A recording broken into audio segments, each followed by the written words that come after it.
सरकार की अगले साल की योजनाएं क्या है। सामान्यतः मतलब ये एक सभी विधानसभा में जब बजट सत्र शुरू होता है तो उसका पहले दिन राज्यपाल का अभिभाषण होता है। ये एक संवैधानिक व्यवस्था है।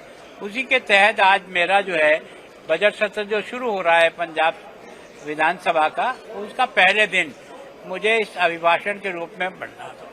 मैंने कोशिश की थी कि सभी साथी बजट भाषण को सुने और जो आलोचना करनी है उसके लिए आपका हाउस है, आप उसका उपयोग करो, पर शायद उनकी ये मंशा नहीं थी और इस कारण से उन्होंने वॉकआउट किया। मेरी रिक्वेस्ट अभी भी है कि जितना फ्लोर पर आप अपनी चीजों का अंकित कराओगे उतना ही आप फायदे में रहोगे।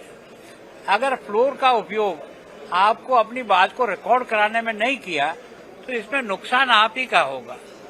मैं सोचता हूँ इसका उपयोग होता है जनता के लिए कि आप जो कहना चाहते हो वो अधिकृत रूप से आपका जाए, लेकिन सामान्यतः सारे देश में एक ऐसी परिपाटी सी पड़ गई है, उसके कारण से ये लोकतंत्र के लिए एक अच्छा विपक्षी दल के इस रवैये को कैसे देखते हैं?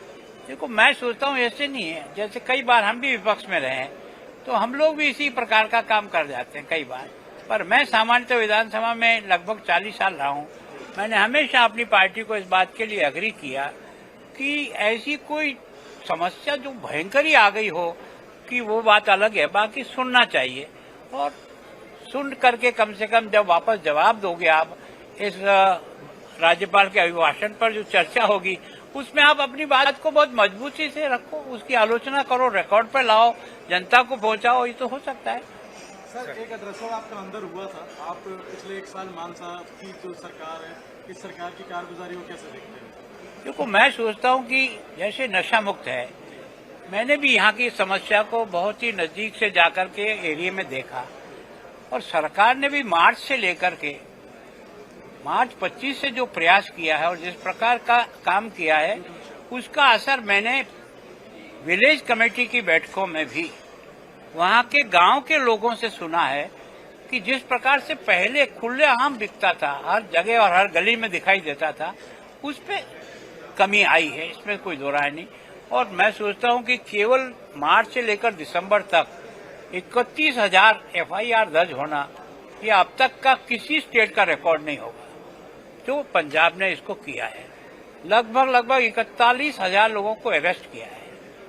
तो मैं सोचूं सरकार अपना काम कर रही है ना, नशा विरुद्ध अभियान में तहत, और मैंने भी प्रयास किया है कि जनता को भी इस आंदोलन से जोड़ें, तो जनता अपने स्तर पर काम करेगी, सरकार अपने स्तर पर काम करेगी और दोनों मिलकर के प्रयास करें तो ये जो सबसे बड़ी समस्या पंजाब के सामने खड़ी हो रही है जवानों के लिए, उसमें हम राहत दिला सकेंगे उन परिवारों को जिन परिवारों में इसकी बहुत पीड़ा है। एजुकेशन और दूसरा, देखो, मैंने एक बात और हाईलाइट की है कि देखो, एक मैंने इसे कि शिक्षा में भी पंजाब ने अपने आप को बहुत उठाया। आज की तारीख में शिक्षा में पहले पायदान पे पंजाब का आना निश्चित रूप से एक अच्छी उपलब्धि है।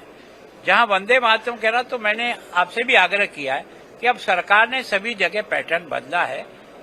पहले वंदे मातरम करिए और समापन पर जनगण मन करिए।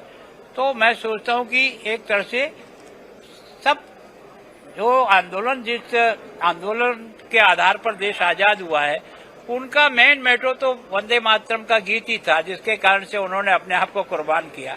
तो उसका सम्मान देश की उस आजादी के सम्मान के साथ जुड़ा है। तो मैं सोचता हूं सभी प्रदेशों में प्रारंभ हुआ है।